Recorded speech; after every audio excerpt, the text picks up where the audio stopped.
सभी लोग Google classroom में ज़रूर उसको जॉइन कर लेना, गूगल क्लासरूम को, क्योंकि अभी मैं ट्यूट वगैरह उधर देने वाला हूँ, ठीक है? तो उसको ज़रूर जॉइन कर लो और जो भी सबमिशन हो टाइम पर सबमिट करना। मैंने उधर लिंक शेयर किया हुआ है गूगल क्लासरूम का, उधर से आप लोग उसको जॉइन कर लेना ज़रूर।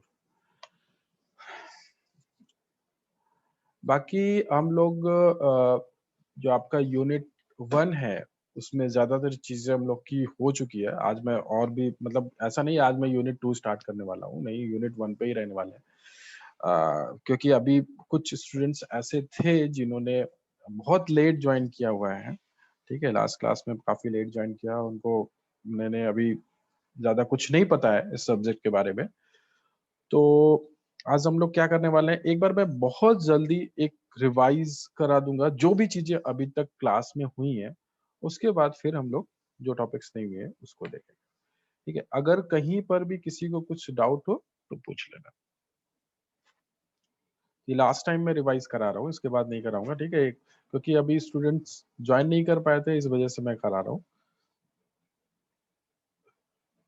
क्योंकि अभी अगर स्टार्टिंग में जो भी कॉन्सेप्ट है अगर नहीं समझ में आया तो बाद में थोड़ा-सा प्रॉब्लम होगी। वैसे पेपर इतना मुश्किल नहीं है, जैसे मैंने पहले भी बताया है, डिजिटल मार्केटिंग मतलब आप डिजिटल जो भी मीडियम्स हैं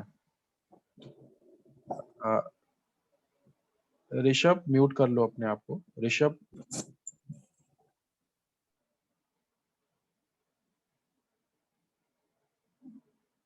देखिए आप लोग अनम्यूट मत किया करो, जब कुछ बात हो, जब कुछ कहना हो, ठीक है? तभी किया करो। मैं या तो ये ऑप्शन ही हटा देता हूँ सिक्योरिटी से अनम्यूट देमसेल्फ हाँ, ठीक है। क्या होता है क्लास डिस्टर्ब होती है इसकी वजह से। अगर आप लोग को कुछ क्वेरी होगी तो आप लोग हैंड रेज़ कर सकते हो या फिर चैट बॉक्स में आप बता सकते हो। अनम्यूट वाला मैं ऑप्शन हटा देता हूँ। ठीक है। तो जैसे कि मैं बता रहा था डिजिटल मार्केटिंग अच्छा सबसे पहले एक बार मैं इसे पूरा मैं रिवाइज़ करा देता हूँ, ठीक है? बहुत ज़रूरी है। क्योंकि क्या प्रॉब्लम है ना, अगर मैं एमबीए स्टूडेंट मैं ज एमबीए डिपार्टमेंट से हूँ, मैं एमबीए स्टूडेंट को पढ़ाता हूँ। तो वहाँ पर तो जो पढ़ाना थोड़ा-सा ईज़ी होता है क्योंकि अभी मुझे पता है कि उनको बेसिक कांसेप्ट पता है। उनको ब पता है कि व्हाट इज़ मार्केटिंग, मार्केटिंग में कौन-कौन से कांसेप्ट्स हैं जो टर्म्स हम लोग यूज़ करते हैं मार्केटिंग में, वो ऑलरेडी उन लोग उससे अवेयर हैं क्योंकि ये पेपर उन वहाँ पर एमबीए में सेकंड ईयर में आता है और फर्स्ट ईयर में वो ज़्यादा सब कुछ वो मार्केटिंग के बारे में पढ़ चुके होते हैं। लेकिन यहाँ प्रॉब्लम क्या है आप लोग बिल्कुल मेरे ख्याल से शायद नहीं पढ़े होंगे, ठीक है? मुझे बीटेक का नहीं आइडिया लेकिन मुझे ऐसा लगता है कि आप लोग मार्केटिंग के बारे में तो बिल्कुल भी कुछ नहीं पढ़े होंगे। तो अभी आपको थोड़ा-सा जो बेसिक कांसेप्ट है वो भी बताना होगा। तो डिजिटल मार्केटिंग से पहले हम लोग ये जानने की कोशिश करते हैं भाई व्हाट इज़ मार्केटिंग? मार्केटिंग होता क्या है? मार्केटिंग से मतलब जैसे आप लोग देखते होंगे भाई मार्केटिंग में आप लोग जो अब अंदाज़ा लगाते होंगे मेरे ख्याल से कि भाई जो भी बिज़नेस ऑर्गनाइज़ेशंस हैं, जो मैन्युफैक्चरिंग ऑर्गनाइज़ेशन है, जो प्रोडक्ट जो प्रोवाइड करते हैं, जो सर्विसेज़ प्रोवाइड करते हैं, वो लोगों को जो प्रमोशन कर रहे होते हैं, दैट इज़ मार्केटिंग। नहीं, बिल्कुल ऐसा नहीं है कि वो है मार्केटिंग का एक पार्ट है, लेकिन वही केवल उतना ही केवल वो मार्केटिंग नहीं है। मार्केटिंग्स जो आपका प्रोसेस है, वो स्टार्ट कब होता है आइडेंटिफिकेशन ऑफ नीड यानी कि आप सबसे पहले ये पता करते हो कि लोगों की ज़रूरत क्या है, उनकी नीड क्या है, ठीक है? जो पहला स्टेप होता है, फर्स्ट स्टेप और marketing process in with satisfaction of the customer और जो आपका प्रोसेस है वो खत्म कब होता है? आपका जब आपने अपने कस्टमर को सैटिस्फाई कर दिया। तो identification of need and start with identification of need and ends with satisfaction of the customer. ठीक है? इस बीच में जो भी एक्टिविटी मैं कर रहा हूँ वो सारी एक्टिविटीज आपकी मार्केटिंग में आती है। ठीक है? सबसे पहले मैं क्या करूँगा आइडेंटिफिकेशन ऑफ नीड या फिर जनरेशन ऑफ नीड मैं पता करने की कोशिश करूँगा कि भाई लोगों की ज़रूरत क्या है, उनको किस चीज़ की ज़रूरत है, ठीक है? फिर उसके बाद मैं क्या करूँगा, अगर सपोज़ कोई प्रोडक्ट है जिसकी ज़रूरत नहीं है तो मैं उस नीड को जनरेट करने की भी कोशिश करूँगा, ठीक है?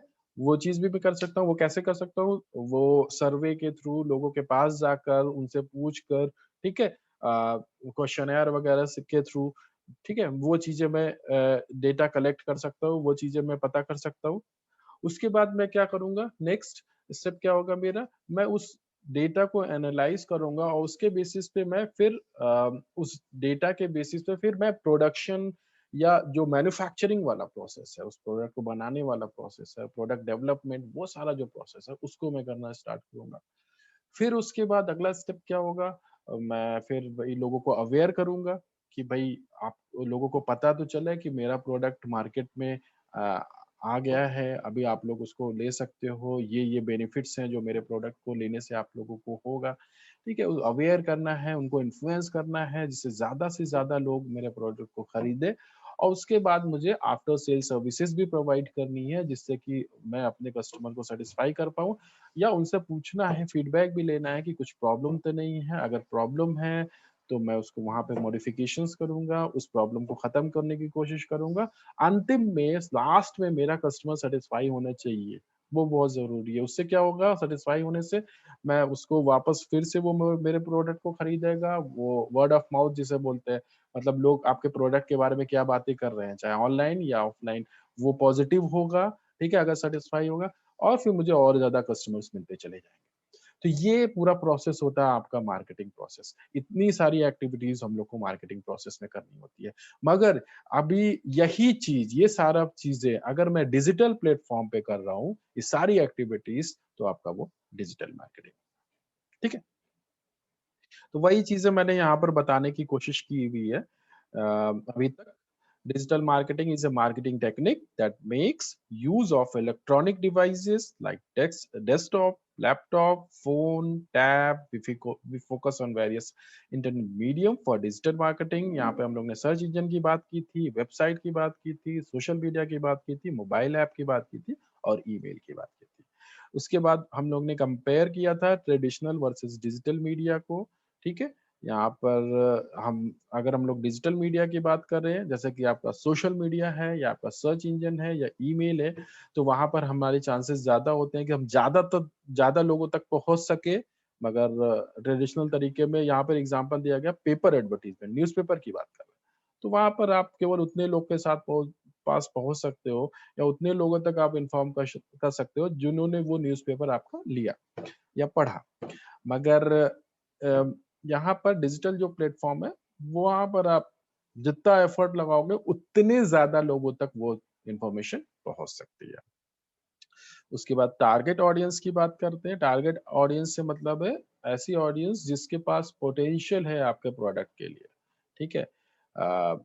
मैंने एक कांसेप्ट जैसे बताया था नीड, वांट एंड डिमांड जैसे कि सपोज़ मुझे भूख लग रही है तो वो मेरी नीड है। अगर मैं उस नीड को स्पेसिफ़िक कर देता हूँ और मैं बोलता हूँ कि जय भई मुझे तो केवल अ, बर्गर खाना है, ठीक है? या पिज़्ज़ा खाना है। मैंने उसको स्पेसिफ़िक कर दिया, तो वो मेरी वांट हो गई और अगर मेरे पास उसके लिए पैसे भी हैं, परचेज़िंग पावर भी है, तो वो मेरी डिमांड है। तो हमें उस कस्टमर को या उन ऑडियंस को जो है आइडेंटिफ़ाई करना होगा जिनके पास डिमांड है, जिनके पास ये सारी चीज़ें नीड भी है वांट भी है और डिमांड भी है, उनके पास परचेज़िंग पावर भी है। तो उसको आइडेंटिफ़ाई करना डिजिटल प्लेटफ़ॉर्म में थोड़ा-सा आसान होता है उस ट्रेडिशनल का से कंपेयर करें तो इधर आसान होता है उनको आइडेंटिफाई करना। कैसे? अगर मैं कोई एड डिस्प्ले कर रहा हूँ किसी सोशल मीडिया प्लेटफ़ॉर्म पे या फिर किसी सर्च रिज़ल्ट पर, ठीक है? तो वहाँ पर अगर कोई भी कोई भी कस्टमर उधर उस लिंक को क्लिक करता है, इसका मतलब उसके पास कहीं न कहीं उस प्रोडक्ट के लिए नीड होगी, कहीं न कहीं उस प्रोडक्ट के लिए डिमांड होगी तभी उसने उस एड पर क्लिक किया है या तभी उसने कुछ रिस्पॉन्स दिया है, ठीक है? तो वहाँ पर रिस्पॉन्स देने के बाद आपको पता चल जाता है कि हाँ, ये इसका इंटरेस्ट है इस प्रोडक्ट में, अभी इसको टारगेट किया जा सकता है। मगर ट्रेडिशनल में ऐसा कुछ नहीं हो सकता है। उसके बाद एंगेजमेंट की बात करते हैं तो डिजिटल मीडिया में आप एंगेज कर सकते हो मतलब रिस्पॉन्सेज़ भी ले सकते हो। आपके अपने कस्टमर्स की जो भी ऑडियंसेस हैं उनकी कैसे आप उधर कोई भी आपको इन्फॉर्मेशन उनकी चाहिए, फ़ोन नंबर चाहिए, ठीक है? वो सारी इन्फॉर्मेशन आप रिस्पॉन्स के थ्रू ले सकते हैं, ठीक है? पॉज़िटिव, नेगेटिव हर तरह के रिस्पॉन्सेज़ आप वो ऑप्शन अवेलेबल करा सकते हो अपने ऑडियंसेस को, अपने कस्टमर्स को कि वो जो है उधर रिस्पॉन्स कर सके उस प्लेटफ़ॉर्म पे, चाहे वो सोशल मीडिया या दूसरे जो भी प्लेटफ़ॉर्म्स हैं। अपने रिस्पॉन्सेज़ दे सकते हैं, कोई क्वेरी हो, कुछ क्वेश्चन हो कोई, वो पूछ सकते हैं। मगर अगर मैं टीवी पर ऐड देख रहा हूँ, न्यूज़पेपर में देख रहा हूँ, तो मैं उधर रिस्पॉन्स नहीं कर सकता। प्राइस प्राइस की बात करें तो डिजिटल प्लेटफ़ॉर्म पे आपका प्राइस कम है, बहुत लो होता है, बहुत ज़्यादा आपको फ्री में भी आप कर सकते हो, सोशल मीडिया पे या जो भी दूसरे प्लेटफ़ॉर्म पे उधर या फिर पेड मेथड भी है, लेकिन अगर मैं ट्रेडिशनल से कंपेयर करूँ तो इनके प्राइसेज़ काफ़ी कम है। रिटर्न ऑन इन्वेस्टमेंट की बात करते हैं, तो आपका ट्रेडिशनल तरीके में कोई गारंटी नहीं होती कि आपको लीड्स, कस्टमर्स मिलेंगे ही मिलेंगे। मगर यहाँ पर अगर मैं डिजिटल की बात करूँ, यहाँ पर जो भी डिजिटल प्लेटफ़ॉर्म्स हैं, वो आपको गारंटी देते हैं कि भई हाँ, इतने नंबर ऑफ लीड्स, इतने number of customers, potential customers आपको प्रोवाइड किए जाएँगे, फिर वो आपका काम है, आप उसको कितना कन्वर्ट कर पाते हो। ठीक है? जैसे किसी ने क्लिक किया ऐड पे, तो उनको पता चल गया ये पोटेंशियल कस्टमर है, वो फिर बाद में उसको टारगेट कर कर सकते हैं, ठीक है? अच्छा ये एक वेबसाइट इधर लिखी हुई www.releasemyad.com तो ये वेबसाइट है जहाँ पर आपको अगर कोई ऐड देना है, ठीक है? वो आप उधर दे सकते हैं। तो इस वेबसाइट के ज़रिए खैर आज मैं नहीं बताऊँगा, नेक्स्ट क्लास में कभी बता दूँगा। रिलीज़ माय ऐड में आप कंपेयर कर सकते हैं प्राइसेज़ को, कि कितना टाइम्स ऑफ इंडिया में अगर मुझे ऐड देना है तो कितना प्राइस होगा। सॉरी या फिर अगर मुझे टीवी पर ऐड देना है, तो कितना होगा प्राइस या फिर मुझे डिजिटल प्लेटफ़ॉर्म पे ऐड देना है, तो कितना प्राइस होगा, उधर आप कंपेयर कर सकते हो। वो ये मैं किसी दिन इसको मैं बताऊँगा, कैसे कर सकते हैं। तो वहाँ पे आप प्राइस को कंपेयर कर सकते हैं। वहाँ पे वो सब कुछ बताते हैं, कितने लोगों तक पहुँचेगा, कितना प्राइस आपको देना होगा, ठीक है? ये बेनिफिट्स हैं, बेनिफिट्स ऑफ डिजिटल मीडिया, वही सारे पॉइंट्स हैं जो अभी हम लोग ने डिस्कस किया। रीच लार्ज ऑडियंस, ज़्यादा लोग तक पहुँच सकते हैं, target right audience, cost effective है, हाई रिटर्न ओवर इन्वेस्टमेंट है, स्केल ऑफ बिज़नेस आप अपने बिज़नेस को बहुत तेज़ी से ग्रोथ प्रोवाइड कर सकते हो, ठीक है? ये सारे स्टैटिस्टिक्स है डिजिटल मार्केटिंग के 85% search before purchase search queries इतनी सारी सर्च क्वेरीज हैं तो यानी कि सर्च इंजन ऑप्टिमाइजेशन या सर्च इंजन मार्केटिंग बहुत ही इंपॉर्टेंट फैक्टर है बहुत ही इम्पोर्टेंट मेथड है डिजिटल मार्केटिंग में उसको तरफ आपको फोकस करना है आप को इस तरह से अपनी वेबसाइट को ऑप्टिमाइज करना है कि ज़्यादा से ज़्यादा लोग उधर विज़िट करें और जब भी कोई कीवर्ड के थ्रू आपकी वेबसाइट को जो सर्च कर रहा है कीवर्ड के थ्रू अगर वो किसी सर्च इंजन पे जाके सर्च कर रहा है जो कीवर्ड आपकी प्रोडक्ट से रिलेटेड है तो आपकी वेबसाइट की लिंक पहले डिस्प्ले हो उसके लिए आपको सर्च इंजन ऑप्टिमाइजेशन करना होता है जिससे ज्यादा से ज्यादा लोग आपकी वेबसाइट को पर विजिट करें आपके प्रोडक्ट को विजिट करे और उसको वो खरीदे, ठीक है? इसके बाद यूट्यूब एक ऐसा प्लेटफ़ॉर्म है जहाँ पर आप वीडियोज़ वगैरह अपलोड कर सकते हैं, वीडियो ऐड वगैरह दे सकते हैं। क्यों? क्योंकि यहाँ पर कितने लोग दिख रहे हैं? 84,801 YouTube videos viewed in 1 second. 1 second में केवल 84,801 लोग वीडियोज़ देख रहे होते हैं। तो इतने सारे लोग वहाँ पर हैं, उनको अगर टारगेट करना है, तो आप उस प्लेटफ़ॉर्म को भी यूज़ कर सकते हो। उसके बाद social media, 72% active on social media तो वो भी प्लेटफ़ॉर्म है, सोशल मीडिया जहाँ आप इसको यूज़ कर सकते हैं। अलग-अलग डिफरेंट-डिफरेंट डिफरेंट-डिफरेंट उधर आपको प्लेटफ़ॉर्म्स मिलेंगे सोशल मीडिया के। वहाँ पे फ़ेसबुक है, वहाँ ट्विटर है, वहाँ इंस्टाग्राम है, ठीक है? तो वो आप लोग देखते होंगे वहाँ पर पेड ऐड वगैरह डिस्प्ले हो रहे होते हैं या फिर आपको जो फैन पेजेस होते हैं या जो बिज़नेस पेजेस होते हैं वो भी उधर होते हैं, ठीक है? उनके थ्रू भी प्रमोशन किया जा सकता है।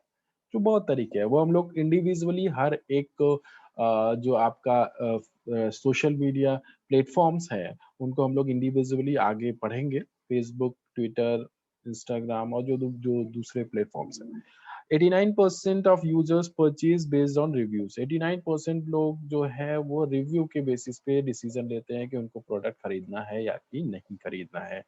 आप लोग भी देखते होंगे आप लोग जैसे सपोज मुझे किसी जो है ई कॉमर्स वेबसाइट जो आपकी है, जैसे कि आपका फ्लिपकार्ट हुआ, अमेजोन हुआ, इधर आपको कोई प्रोडक्ट खरीदना है तो आपने पहले देखा कि हाँ ये प्रोडक्ट मैं खरीद सकता हूँ या नहीं खरीद सकता हूँ, प्राइस क्या है, क्वालिटी कैसी है, मेरे नीड के अकॉर्डिंग है कि नहीं है। अगर सब कुछ सही रहता है फिर आप क्या देखते हो भाई रिव्यूज इसके कैसे हैं, कितने पॉजिटिव हैं, कितने नेगेटिव हैं। फिर आप जो है डिसीजन लेते हो उस प्रोडक्ट को खरीदना है कि नहीं खरीदना है। तो वही चीज़ यहाँ पे बता रहे हैं 89% ऑफ यूजर्स जो है वो पहले रिव्यूज को देखते हैं और फिर उसके बाद खरीदते हैं। तो वो उधर भी आपको काम करना होगा यहाँ डिजिटल मार्केटिंग में कि रिव्यूज, फीडबैक आपके ज़्यादातर ज़्यादा जो है वो पॉजिटिव है। तो इसके 2 तरीके हैं पॉजिटिव करने के। पहला तो तरीका ये है कि आप जो है अ, जो भी आपके नेगेटिव जो फीडबैक है, जो जिन्होंने दिया है, जो भी कस्टमर्स हैं जिन्होंने नेगेटिव फीडबैक दिया, उनकी जो प्रॉब्लम्स हैं, उनको आप सॉर्ट आउट करो, उनसे बात करो, उनसे कम्युनिकेट करो और उनसे पूछो क्या प्रॉब्लम है और उसको सॉर्ट आउट करने की कोशिश करें। तो आपने नेगेटिव को पॉजिटिव में कन्वर्ट किया, अगर वो सैटिस्फाई हो गया तो। और दूसरी चीज़ ये है कि आपको नंबर ऑफ पॉजिटिव रिस्पॉन्सेज़ को इंक्रीज़ करना है, ठीक है? अगर अगर न जा ज़्यादा मुझे पॉजिटिव रिस्पॉन्सेज़ दिखेंगे और नेगेटिव कम दिखेंगे, तो नेगेटिव का इम्पैक्ट, उसका इफ़ेक्ट खत्म हो जाएगा। अगर मुझे सपोज़ कोई प्रोडक्ट पे गया, वहाँ मुझे 90% पॉजिटिव रिस्पॉन्सेज़ दिख रहे हैं और 10% नेगेटिव, तो वो ना के बराबर है। मैं 90% मैं मानूँगा कि हाँ, ठीक है, प्रोडक्ट अच्छा होगा तभी 90% लोगों ने पॉजिटिव रिस्पॉन्स दिया या 75% लोगों ने पॉजिटिव रिस्पॉन्स दिया। अगर 50-50 पहुँच गया या 60-40 पहुँच गया, 60 पॉजिटिव, 40 नेगेटिव, तो मैं थोड़ा-सा प्रॉब्लम होगी मुझे ट्रस्ट करने में। तो मुझे लगेगा शायद कुछ प्रॉब्लम है प्रोडक्ट। तो दोनों तरीके से आप नेगेटिव जो आपके रिव्यूज हैं, नेगेटिव फीडबैक है, उनके इफेक्ट को कम कर सकते हैं। इसके बाद ये आपका डेटा थोड़ा-सा पुराना है, मगर मेरे ख्याल से रैंकिंग तो यही सेम होगी। अगर ये टोटल इंटरनेट यूज़र्स को बताया गया कि टू जो है वर्ल्ड में कितने total number of internet users हैं। यहाँ पे रैंक 1 है China, 2 India, 3 US, Brazil, Japan, Russia, ठीक है? तो अभी यहाँ पर देखने वाली बात यह है कि टोटल पॉपुलेशन, कितनी पॉपुलेशन आपकी ऐसी है जो इंटरनेट यूज़र्स हैं। यहाँ इंडिया में 34, इंडिया में सबसे कम दिख रहा होगा आपको। 34.8% जो पॉपुलेशन है वो इंटरनेट यूज़र्स है केवल। मतलब एक बहुत बड़ा पार्ट, एक बहुत बड़े जो पॉपुलेशन है जो कि अभी इंटरनेट यूज़ नहीं करते या स्मार्टफ़ोन नहीं यूज़ करते। तो इसके लिए अभी यहाँ पर मतलब कि एक तो चीज़ ये है कि हाँ, पोटेंशियल भी है, आगे आने वाले टाइम में इंटरनेट यूज़र्स बढ़ने ही वाले हैं, बहुत बढ़ने वाले हैं, ठीक है? नंबर्स में तो हम सेकंड पोज़ीशन पे हैं, लेकिन परसेंटेज में हम अभी पीछे हैं। तो आगे आने वाले टाइम में बिल्कुल पोटेंशियल है अभी मार्केट में, अभी सैचुरेट नहीं हुई है मार्केट, अभी आगे ये हमारे इंटरनेट यूज़र्स बढ़ने ही वाले हैं। और तो हम जो है अभी हमको फ़ोकस डिजिटल प्लेटफ़ॉर्म की तरफ तो करना है, बिल्कुल करना है। और दूसरी चीज़ ये भी है कि हमको कॉम्बिनेशन बना के चलना है डिजिटल और ट्रेडिशनल को। क्योंकि अगर हम केवल डिजिटल के साथ जाएँगे तो केवल हम लोग 34% को ही टारगेट कर पाएँगे। ख़ैर ये 16 का डेटा है तो अभी हम मान के चलते हैं 50% हो गए होंगे। तो हम केवल 50% को ही टारगेट कर पाएँगे अगर हम केवल डिजिटल मीडियम्स के साथ जाएँगे। तो हमको कॉम्बिनेशन लेके चलना है, ट्रेडिशनल और डिजिटल दोनों को लेके चलना है, जिससे कि हम लोग ज़्यादा से ज़्यादा लोगों तक पहुँच सकें, ज़्यादा से ज़्यादा लोगों तक अपनी बात पहुँचा सकें। ये सारे मेथड्स हैं अ, वेब डिजिटल मार्केटिंग के, अ, या टेक्निक्स बोल सकते हैं, जैसे website, SEO, paid marketing, social media, email. Individually देखते हैं सबको। सर्च इंजन ऑप्टिमाइज़ेशन, जैसे मैंने अभी बताया था सर्च इंजन ऑप्टिमाइज़ेशन से मतलब है आपको अपनी वेबसाइट को इस तरह से ऑप्टिमाइज़ करना है जिससे कि जब भी आपके वेबसाइट या आपके प्रोडक्ट से रिलेटेड कोई भी कीवर्ड, कोई भी आपका कस्टमर या कोई भी इंडिविजुअल सर्च करता है, आप तो आपके वेबसाइट का लिंक उधर डिस्प्ले होना चाहिए, फर्स्ट पेज में तो होना ही चाहिए। क्योंकि अगर मैं कुछ भी सर्च कर रहा हूँ, सर्च इंजन पे जाके, जैसे गूगल सर्च इंजन है, तो वहाँ पे अगर कोई सर्च कर रहा हूँ, तो मैं ज़्यादा फर्स्ट पेज बहुत ज़्यादा हुआ तो सेकंड पेज पे जाऊँगा, वैसे नहीं जाते ज़्यादातर लोग। फर्स्ट पेज पे ही जितने भी लिंक होंगे मैं उसको देखूँगा, या 2-4 लिंक ऊपर के जो होंगे मैं उसको देखूँगा, बाकी के में नहीं जाऊँगा। तो इसलिए बहुत इम्पोर्टेंट होता है कि आपकी रैंकिंग अ, बेटर हो दूसरों से, जिससे कि आपका जो ऑर्गेनिक रिजल्ट है, ठीक है? यहाँ 2 तरह के रिजल्ट होते हैं, organic, non organic, free result and paid result.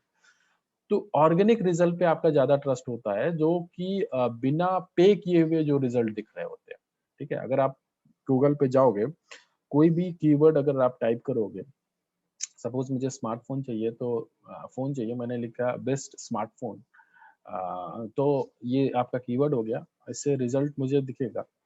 तो वहाँ पे मुझे ऑर्गेनिक रिजल्ट भी दिखेगा, जिसके और कुछ स्पॉन्सर्ड ऐड दिखेंगे। तो स्पॉन्सर्ड ऐड तो भई वो तो नॉन ऑर्गेनिक हो गए, वो पेड ऐड हो गए। उस पर इतना ट्रस्ट भी नहीं होगा। ट्रस्ट किधर आएगा, जो ऑर्गेनिक, जो बिना पे किए हुए जो लिंक डिस्प्ले हो रहे होंगे। ठीक है? उसके लिए आपको एसईओ करना होगा, सर्च इंजन ऑप्टिमाइजेशन, जिससे कि ज़्यादा से ज़्यादा जिससे कि आपकी रैंकिंग बेटर हो दूसरे जो आपके कॉम्पिटिटर्स हैं उनसे, और आपका पहले डिस्प्ले हो रिजल्ट जो है। ठीक है? तो इसीलिए इस एसईओ करने के लिए बहुत सारे फैक्टर्स होते हैं, जैसे कि आपका वेबसाइट की डिज़ाइन कैसी है, उसका कंटेंट कैसा है, कि ऑन साइट जिसे ऑप्टिमाइजेशन बोलते हैं, ऑफ साइट मतलब दूसरी वेबसाइट पर जो लिंक वगैरह शेयर करते हैं, या दूसरी वेबसाइट पे भी ऑप्टिमाइजेशन करना होता है, जिससे कि आपकी वेबसाइट की रैंकिंग इम्प्रूव हो, ठीक है? तो वो कैसे करते हैं, आगे हम लोग डिटेल में डिस्कस करेंगे, ठीक है? और कीवर्ड्स, ठीक है? कीवर्ड डेंसिटी कितनी है आपकी वेबसाइट में? जो लोग यूज़ कर रहे हैं ज़्यादा से ज़्यादा कीवर्ड्स, उसकी डेंसिटी कितनी है? कितनी नंबर ऑफ टाइम्स आपके वेबसाइट पे उस कीवर्ड को यूज़ किया जा रहा है? तो बहुत सारे फैक्टर्स होते हैं, जिसके बेसिस पे डिसाइड किया जाता है कि भई अ, कि आपकी रैंकिंग कैसी होगी।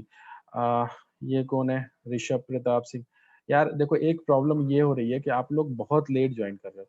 मैं आज तो एक्सेप्ट कर ले रहा हूँ, मगर आप लोग कोशिश ये किया करो कि टाइम पर आ जाया करो, ठीक है? क्योंकि मैं आगे से फ्यूचर में नहीं करने वाला ऐसा। अभी प्रॉब्लम क्या हो रही है, आप लोग कभी भी जो है एंट्री लेते हो, वो अभी नेक्स्ट क्लास से मैं बिल्कुल भी किसी का एक्सेप्ट नहीं करने वाला हूँ, ठीक है? क्लास भी डिस्टर्ब होती है और दिक्कत भी होती है।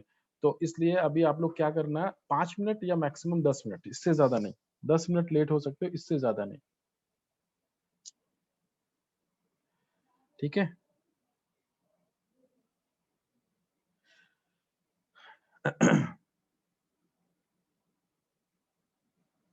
अच्छा, मैंने आप लोगों के रिस्पॉन्सेज़ शायद बंद किए हुए हैं, ठीक है।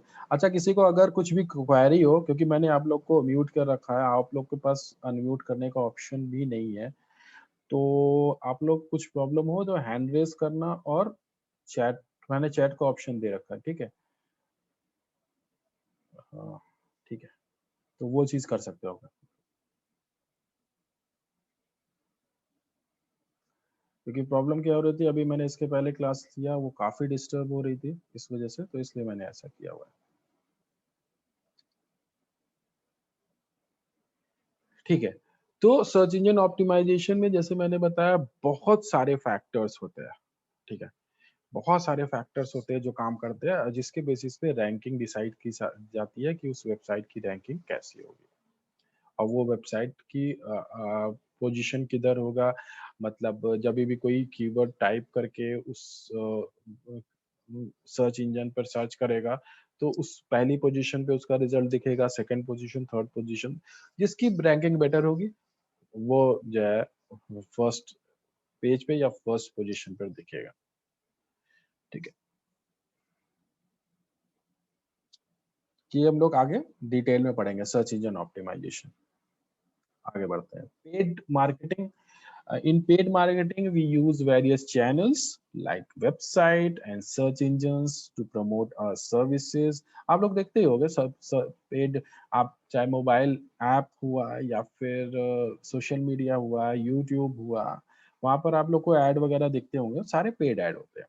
रीमार्केटिंग स्ट्रेटजी यहाँ पे थोड़ा सा अलग चीज है, बाकी चीजें आप लोग को पता है, वहां मैंने एक्सप्लेन कर रहा हूँ। रीमार्केटिंग मतलब अगर सपोज मैंने कोई ऐड पर या कोई जो है कोई एडवर्टाइजमेंट है या कुछ ऐसा कुछ लिंक है, मैंने उधर क्लिक किया, तो ये पता चल जाता है भाई कि हाँ, मुझे उस प्रोडक्ट की नीड है, तभी मैंने उस वेबसाइट को विजिट किया या उस लिंक पर क्लिक किया।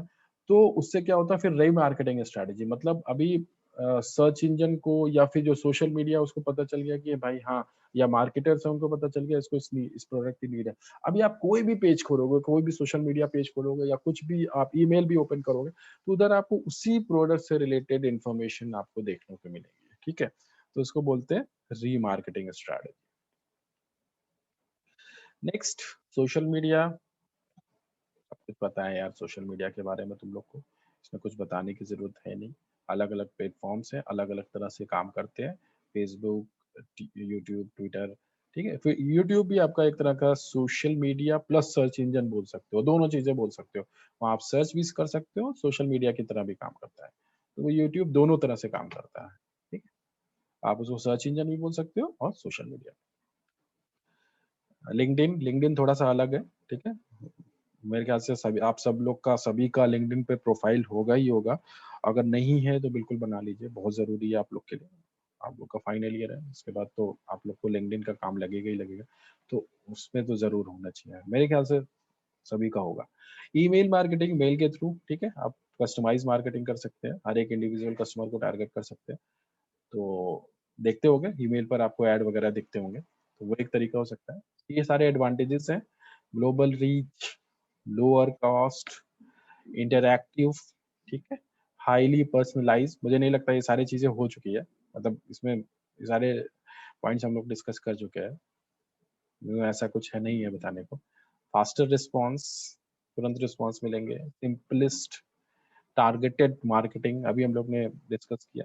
मेज़रेबल रिज़ल्ट, आप रिज़ल्ट को मेज़र कर सकते हैं, जैसे कि special tools are available that accurately measure click through rate, conversion rate. Conversion rate मतलब आपने जो भी जितने लोगों ने क्लिक किया उनको कितने लोगों को आप कन्वर्ट कर पाए, सेल कर पाए, वो रेट क्या है, ठीक है? आपके पास पूरा डेटा होगा कि भाई हाँ, इतने 100 लोगों ने क्लिक किया, इसमें से हम लोग मैंने 20 परसेंट यानी 20 लोगों को मैं उस प्रोडक्ट को बेच पाया, तो कन्वर्जन रेट क्या हो गया 20%।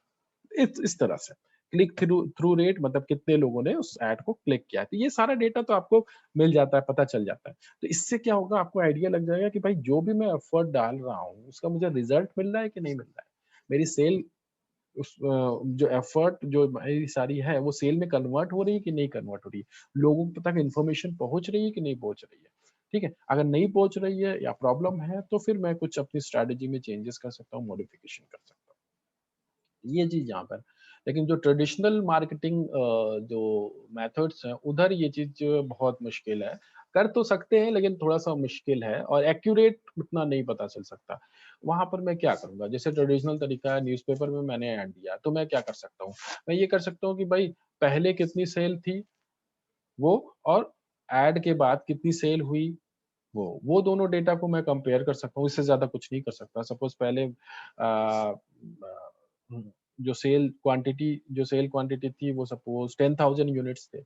अभी मैंने एडवर्टाइज़मेंट किया, उसके बाद मुझे 15,000 यूनिट्स मेरे बिक गए, 5,000 इंक्रीमेंट 5,000 बढ़ गए, तो बिकॉज़ ऑफ एडवर्टाइज़मेंट्स, तो मैं वो फिर अज़्यूम करता हूँ कि एडवर्टाइज़मेंट की वजह से ही वो बढ़े होंगे। तो वही एक्यूरेट नहीं बता सकते क्या रीज़न हो सकता है, लेकिन इस तरह से मैं अज़्यूम कर सकता हूँ कि हाँ 5,000 जो यूनिट मेरे बढ़े हैं, वो एडवर्टाइज़मेंट और जो मैंने एफर्ट डाला उसकी वजह से बढ़े हैं। इस तरह से आप वहाँ कर सकते थे। लेकिन यहाँ पर थोड़ा-सा एक्यूरेट होता है कि भाई हाँ, कितने लोगों ने क्लिक किया, कितने लोगों ने आपकी वेबसाइट पे विज़िट किया, कन्वर्जन रेट क्या है, ठीक है? तो उस बेसिस पे आप पता कर सकते हो कि भाई हाँ, जो एफर्ट है वो सही डायरेक्शन में है या फिर नहीं है। इसके बाद ये लिमिटेशंस हैं। आप यहाँ पे प्रॉब्लम क्या होती है डिजिटल मार्केटिंग में, भाई आप उसको जो भी प्रोडक्ट है, अगर मैं ई कॉमर्स वेबसाइट से खरीद रहा हूँ तो उसको आप फिजिकली फील नहीं कर सकते, ठीक है। आप उसको देख सकते हो, कलर देख सकते हो, डिजाइन देख सकते हो, सारे स्पेसिफिकेशंस, सारी डिटेल पढ़ सकते हो, देख सकते हो, लेकिन उस प्रोडक्ट को फिजिकली फील नहीं कर सकते। दूसरी चीज क्या है, marketer will not able to use the personal touch. Marketers के लिए भी प्रॉब्लम है, वो भी उनका भी पर्सनल टच नहीं होता, उधर भी दिक्कत होती है। अच्छा, आप लोग अटेंडेंस जरूर दे देना, वो एक प्रॉब्लम होती है इस क्लास में, आप लोग अटेंडेंस नहीं देते हो। मैं बता रहा हूँ, जो अटेंडेंस देगा फिर कितने भी स्टूडेंट हो, अगर अटेंडेंस नहीं आएगी मेरे पास तो मैं दे नहीं पाऊंगा, ठीक है। क्योंकि मैं चैट के थ्रू ही अटेंडेंस ले रहा हूँ, और कहीं से मैं नहीं ले रहा हूँ, ठीक है। स्क्रीनशॉट वगैरह मैं नहीं ले पा रहा हूँ। तो अगर आप लोग सुन रहे हो, ठीक है, तो चैट बॉक्स में अटेंडेंस दे दो, वहीं से मिलेगी, ऐसे नहीं मिल पाएगी। जितने लोगों ने चैट बॉक्स में अटेंडेंस दिया होगा उतने ही लोगों को मैं दे पाऊंगा, क्योंकि डेटा बाद में मेरे पास वही आने वाला है। अभी प्रॉब्लम क्या हो रही है, अभी आप लोग के जो पीपल सॉफ्ट है उधर आप लोग को अटेंडेंस अभी चढ़ नहीं रही है, अभी फीड नहीं हो रही है, तो अभी मेरे पास डेटा सब एक्यूमुलेट होता चला जा रहा है, ठीक है। अभी तो इस वजह से ये चैट बॉक्स ही मेरे पास होगा, ये यहाँ के मैसेजेस ही मेरे पास होंगे, इसके थ्रू ही मैं अटेंडेंस देने वाला हूँ, ठीक है। तो ये काम आप लोग पिछली क्लास में ये काम नहीं कर रहे हो, मैं देख रहा हूँ, तो वो ऐसा मत करो। आ, तो यहाँ पर आ, जो लिमिटेशंस है वो बताई गई है। Marketers will not be able to use the personal touch factor, वो एक फैक्टर मिसिंग होता है इधर। टेक्नोलॉजी, टेक्नोलॉजी भाई आप टेक्नोलॉजी सेवी होनी चाहिए, डिजिटल जो प्लेटफॉर्म है उनको यूज करने के लिए। और low connection speed, speed internet speed की बात कर रहे हैं, खैर अभी इंडिया में तो ठीक है, बेटर है पहले से, लेकिन वो एक इश्यू रहता है रूरल एरियाज में। सिटीज में तो ठीक है, रूरल एरियाज में थोड़ा सा वो प्रॉब्लम रहती है। और कॉम्प्लिकेशंस हैं जो, जैसे कि थोड़ा सा जो प्रोसेस है, जो सिस्टम है, थोड़ा सा कॉम्प्लिकेटेड है उन लोगों के लिए तो है ही जो उतने टेक सेवी नहीं है, या ओल्ड जनरेशन जिसे बोल सकते हैं, वो थोड़ा सा स्मार्टफोन यूज करने में या इंटरनेट यूज करने में थोड़ा सा उनको प्रॉब्लम होती है, तो उनके लिए थोड़ा सा दिक्कत है। बाकी जैसे मैंने अभी बताया था कि इंडिया में बहुत एक बड़ी पार्ट है इंडिया की पॉपुलेशन का जो अभी इंटरनेट यूजर्स नहीं है, तो उसमें एक ये भी वजह है कि कॉम्प्लिकेटेड है थोड़ा सा उनके लिए, ठीक है, हमारे लिए नहीं, लेकिन उनके लिए थोड़ा सा कॉम्प्लिकेटेड है वो समझने में प्रॉब्लम होती है, तो वो एक इशू है, ठीक है। इसके बाद हम लोग बात करते हैं अ, जो हमारा ये पूरा जो मार्केटिंग जो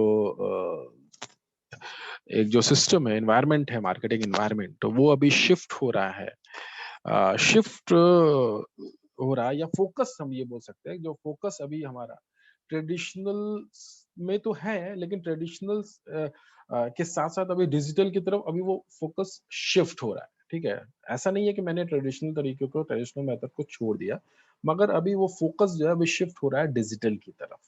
क्यों? Over 50% of marketers are currently increasing their digital budgets, वो बजट को इंक्रीज कर रहे हैं। क्यों? क्योंकि भी उन्हें लग रहा है कि वो एक ऐसा मेथड है जिधर हम ज्यादा से ज्यादा लोगों तक बहुत आसानी से पहुंच सकते हैं। Here are some of the reasons this dynamic shift to digital is happening and can't be ignored. Okay? जो पहला जो रीजन है वो है, इट इज लेस एक्सपेंसिव। मतलब अभी जैसे मैंने अभी हम लोग ने बात की थी, यहाँ पर आपका कॉस्ट कम है, ठीक है। Studies shows that average cost per lead cost 61% less through inbound digital marketing channels when compared to traditional outbound media, ठीक है। तो यहाँ पर ये बोल रहे हैं कि 61% से आपका प्राइस कम होता है अगर मैं ट्रेडिशनल तरीके से, ट्रेडिशनल मेथड से कंपेयर करूँ तो डिजिटल मार्केटिंग को, ठीक है, तो यहाँ पर जो आपकी कॉस्ट है पर लीड वो 61% तक कम होती है। तो लेस एक्सपेंसिव मेथड है, तो एक ये बेनिफिट है, एक ये रीजन है कि क्यों अभी फोकस डिजिटल की तरफ हो रहा है ज्यादा, क्यों शिफ्ट हो रहे हैं लोग मार्केटर्स। ठीक है, एक तो ये रीजन है। दूसरा रीजन क्या है? लार्जर ऑडियंस रीच, मतलब यहाँ हम ज्यादा लोगों तक पहुंच सकते हैं बहुत आसानी से। Nearly 97% of consumers use online media to research and find product prior to making a purchase. So customers are becoming smarter and learning